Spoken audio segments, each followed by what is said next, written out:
படித்து பார்த்தா அது சாத்தாங்குளம் ராகவன் எழுதின ஒரு புத்தகம் இருக்கு. அதுதான் ஒரு முக்கியமான புத்தகம். தமிழ்ல வந்து ஆதிச்சநல்லூரை பற்றிய ஒரு புத்தகம். அதெல்லாம் படிச்சு பார்த்தா நெறைய விஷயங்கள் சொல்றாங்க. உலக நாகரிகத்தின் தொட்டில் அப்படின்னு சொல்றாங்க.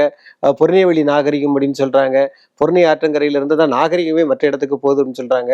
ஒரு வங்கதேசத்து அறிஞர் பானர்ஜி அப்படிங்கிறவர் வந்து அந்த மொத்தத்துல சொல்லப்போனா அத சிந்து சமவெளி நாகரிகமே இந்த தாமிரபரணி ஆற்றங்கரையில இருந்து வந்த நதிக்கரை நாகரிகம்னு சொல்றாங்க. ஆக எப்படி பார்த்தாலும் சுமேரியா நாகரிகமா இருந்தாலும் சரி, எந்த நாகரிகத்தோடையும் இந்த நாகரிகத்தை ஒத்து ஒத்து சொல்றாங்க.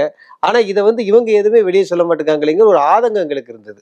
அந்த ஆதங்கம் எப்படி வெளிப்பட்டது அப்படின்னு சொன்னா, கொஞ்ச நாள்ல அந்த அகழ்வாய்வு நடந்தது. கிடைத்த பொருள்கள் எல்லாம் அதை ஏற்றி கொண்டு வந்து நம்ம தலைமைச் செயலகம் பக்கத்துல போர்ட் அப்படின்னு சொல்லி மத்திய தொழில்துறை இருக்கு.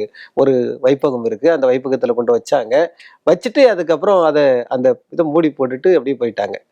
நீங்க சொல்ற மாரி அந்த இடத்துல வந்து எதுவுமே இல்ல. அதுக்கு பிறகு. அதாவது வெளிநாட்டுல இருந்தெல்லாம் நெறைய பேரு அந்த குறிப்புகள் எல்லாம் படிச்சுட்டு வந்து அந்த காட்டுக்குள்ள வந்து நின்னு பார்ப்பாங்க.